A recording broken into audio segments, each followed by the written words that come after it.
Méditation du 13 février. Mangue ou orange. Parlez et agissez en hommes qui doivent être jugés selon une loi de liberté. Jacques 2, verset 12. De nombreuses personnes ont tendance à porter des jugements hâtifs sur toutes sortes de choses. Réfléchis aux questions ci-dessous et à la manière dont tu répondrais à chacune d'entre elles. Quelle est la plus belle couleur, le bleu ou le vert? Quel est le fruit le plus savoureux, la mangue ou l'orange? Qu'est-ce qui est le plus amusant, le vélo ou la natation? Qui est la plus populaire, Shakira ou Jennifer Lopez?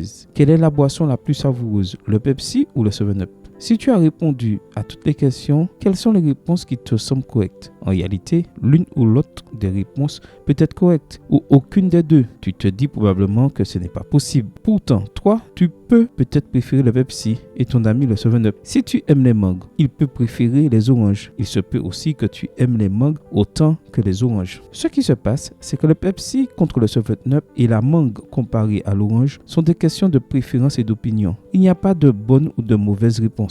C'est toi qui décides, mais tout ne dépend pas de nos préférences. Savoir par exemple si du bleu ou du vert, lequel est une couleur primaire, la réponse ne serait pas une question de préférence personnelle. Le bleu est une couleur primaire et le vert est une couleur secondaire, obtenue après avoir mélangé du bleu et du jaune. Concernant notre comportement, beaucoup de jeunes pensent que le bien et le mal peuvent être jugés de la même manière que les mangues et les oranges. Aussi disent-ils souvent à leurs parents ou aux pasteurs de leur église: vous croyez qu'avoir des rapports intimes avant le mariage est mal? Mais je pense différemment. En réalité, Dieu dit clairement ce qui est bon de ce qui est mauvais dans sa parole et nous ne devons pas les confondre. Les Écritures conseillent: parlez et agissez en hommes qui doivent être jugés selon une loi de liberté. Jacques 2, verset 12. Note que la vraie liberté vient en reconnaissant les directives morales de la parole de Dieu. Jésus a tracé le chemin pour nous. Veux-tu suivre son exemple? Amen. Bonne journée à toi et que le Seigneur te bénisse.